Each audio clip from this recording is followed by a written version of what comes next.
Selamat bertemu kembali dalam diskusi kita saat ini adalah mengenai jenis ancaman validitas internal.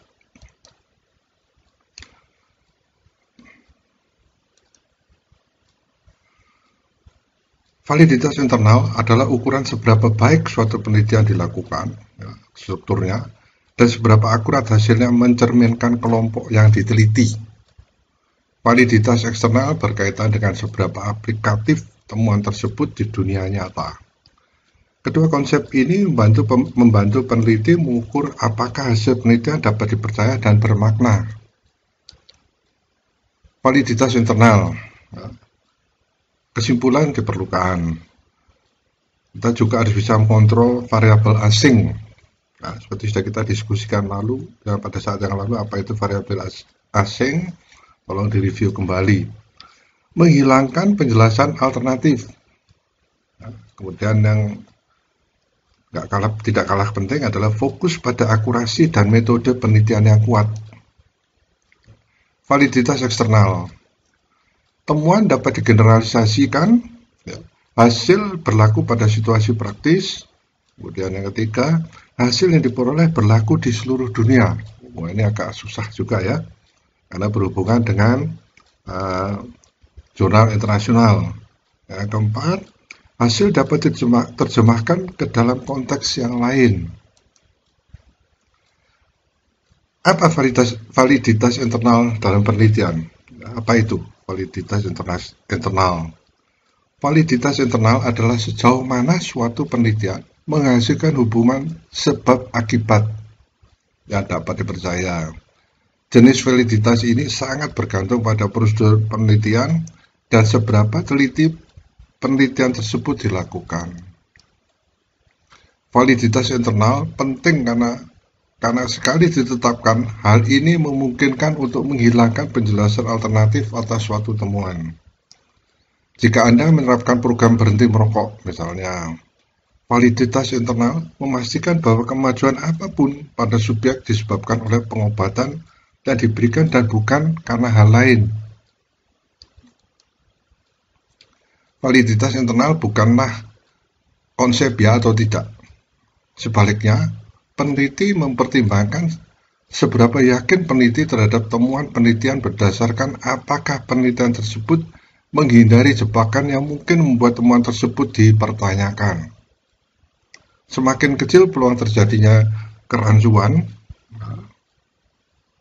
semakin tinggi validitas internalnya, dan peneliti akan semakin yakin. Perancu mengacu pada variabel-variabel tak terkendali yang berperan, ya, dan dapat membingungkan hasil penelitian, membuat peneliti tidak yakin apakah peneliti dapat percaya bahwa peneliti telah mengidentifikasi hubungan sebab akibat. Singkatnya, peneliti hanya bisa yakin bahwa suatu penelitian dianggap valid secara internal jika peneliti dapat mengesampingkan penjelasan alternatif atas temuan tersebut. 3 kriteria diperlukan untuk mengasumsikan sebab dan akibat dalam sebuah studi penelitian. Penyebab mendahului akibat dalam hal waktu. Sebab dan akibat berbeda-beda. Tidak ada kemungkinan penjelasan lain mengenai hubungan yang diamati. Faktor yang meningkatkan validitas internal. Maksudnya faktor yang meningkatkan validitas internal. Ya. Untuk memastikan validitas internal suatu penelitian, peneliti harus mempertimbangkan aspek desain penelitian yang akan meningkatkan kemungkinan peneliti menolak hipotesis alternatif. Banyak faktor yang dapat meningkatkan validitas internal dalam penelitian. Antara lain penyembunyian. Ini agak membingungkan ya istilah ini ya, tetapi artinya ada, tanpa kita sadari ada yang disembunyikan. Peserta dan terkadang peneliti tidak menyadari intervensi apa yang mereka terima. Seperti misalnya penggunaan placebo, jadi obat apa ya, sebenarnya bukan obat gitu ya, tapi sampel atau objek peneliti, ya, penelitian itu diberikan seakan-akan diberi obat tapi bukan. Seperti penggunaan placebo pada beberapa subjek dalam penelitian pengobatan. Jangan sampai peserta tahu untuk menghindari bias persepsi dan perilaku mereka, sehingga akan berdampak pada hasil penelitian. Nah, jadi tidak diberitahu, ini yang disebut dengan penyembunyian, atau mungkin istilah asli itu blinding. Nah, jadi peserta penelitian itu tidak mengerti ya, bahwa mereka diberikan suatu perlakuan atau treatment yang disebut dengan placebo ini. Manipulasi eksperimental, memanipulasi variabel independen dalam sebuah penelitian. Misalnya, memberikan program berhenti merokok kepada perokok, atau hanya mengamati suatu hubungan tanpa melakukan intervensi apapun. Ya, misalnya cuma meneliti hubungan antara olahraga dan perilaku perokok. Ya. Meneliti hubungan antara olahraga dan perilaku merokok. Seleksi acak, memilih peserta secara acak atau dengan cara yang mewakili populasi yang ingin dipelajari.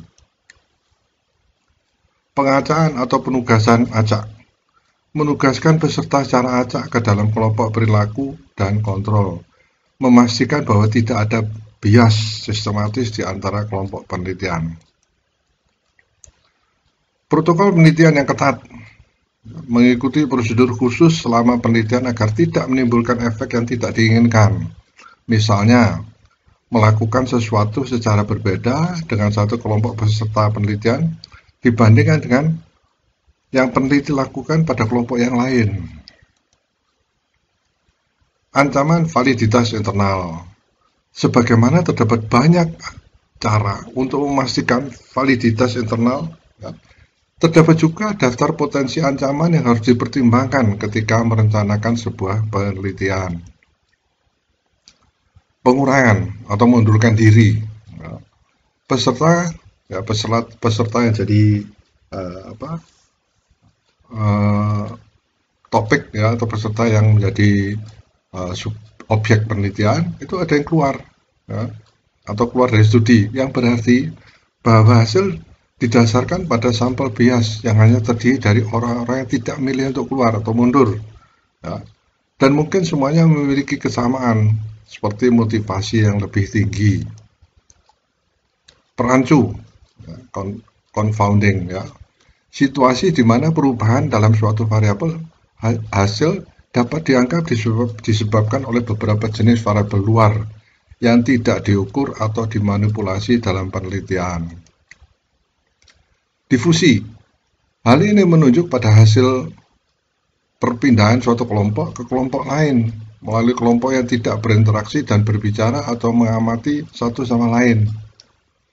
Hal ini juga dapat menyebabkan masalah lain yang disebut dengan demoralisasi kebencian. Ini agak aneh ya, mengarah ya.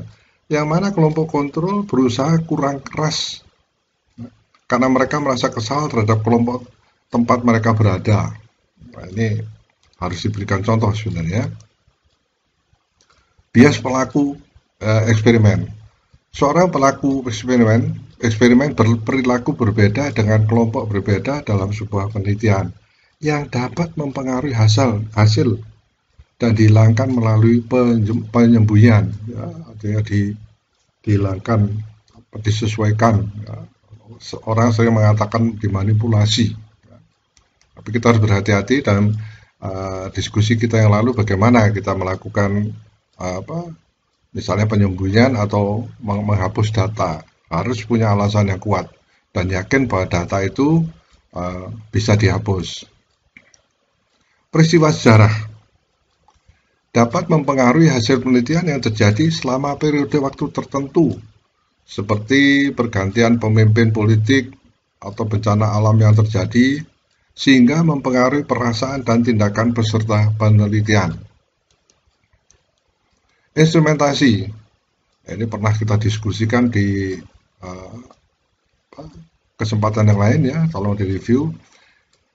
Hal ini melibatkan memprioritaskan partisipasi dalam suatu penelitian dengan cara tertentu dengan pengukuran yang digunakan, sehingga menyebabkan mereka bereaksi dengan cara yang berbeda dibandingkan jika mereka bereaksi sebaliknya. Nah, ini agak sulit ya buat peneliti. Karena kadang-kadang kalau mereka tahu bahwa mereka menjadi objek penelitian, itu menjadi menjadi bias. Pematangan dampak waktu sebagai variabel dalam suatu penelitian. Misalnya, jika suatu penelitian dilakukan dalam jangka waktu tertentu yang memungkinkan peserta mengalami perubahan secara alami, yaitu mereka bertambah tua atau menjadi lelah, maka tidak mungkin untuk mengesampingkan apakah efek yang terlibat dalam penelitian tersebut adalah hanya karena pengaruh waktu. Nah, itu sebabnya kita diskusikan pada saat yang lalu, pada waktu kita mengumpulkan data, apalagi data itu bersama-sama, tolong direview kembali, harus diamati waktu yang sama. Kalau waktu yang berbeda, meskipun beda 1 hari pun, itu hasilnya bisa berbeda. Itu yang dimaksudkannya. Regresi statistik, efek alami dari partisipan yang berada pada titik ekstrem dari suatu tindakan yang mengarah ke arah tertentu karena berlalunya waktu dan bukan karena efek langsung dari suatu intervensi. Nah, ini regresi ini agak kita harus betul paham ya, pada waktu melakukan regresi, dan pada saat yang lalu juga sudah kita diskusikan. Pengujian. Menguji peserta secara berulang-ulang dengan menggunakan ukuran sama akan mempengaruhi hasil. Misalnya yang diberikan tes yang sama kepada seseorang sebanyak 3 kali. Kemungkinan besar mereka akan mendapatkan hasil yang lebih baik seiring mereka mempelajari tes tersebut atau menjadi terbiasa dengan proses tes tersebut, sehingga menyebabkan mereka menjawab secara berbeda. Ya. Nah, contohnya, kalau Anda melakukan tes potensi akademik, ya setelah diulang 2 kali, 3 kali, mungkin Anda sudah tahu, oh seperti ini ya kira-kira pertanyaan, Anda bisa menyesuaikan. Sehingga istilahnya itu menjadi bias ya, menjadi bias. Karena Anda sudah hafal ternyata apa yang ditanyakan. Nah, jadi itu adalah salah satu, ya pengujiannya adalah salah satu yang menyebabkan hasil penelitian menjadi berbeda. Tes potensi akademik ya diminta untuk lebih dari 500 misalnya. Pertama kita tes nilainya 300. Kemudian kalau kita harus mengulang ya, naik lagi 350. Ya, ini agak subjektif gitu. Ya, apalagi kalau kita mengulang itu dalam waktu yang agak pendek, waktu tertentu. Kalau terlalu lama mungkin akan peserta akan lupa lagi apa yang ditanyakan. Ya, kalau kita mengulang 1 bulan lagi ulang, akhirnya kita akan mencapai apa yang kita inginkan. Tapi cara ini juga akan mempengaruhi hasil penelitian. Saya kira demikian ya.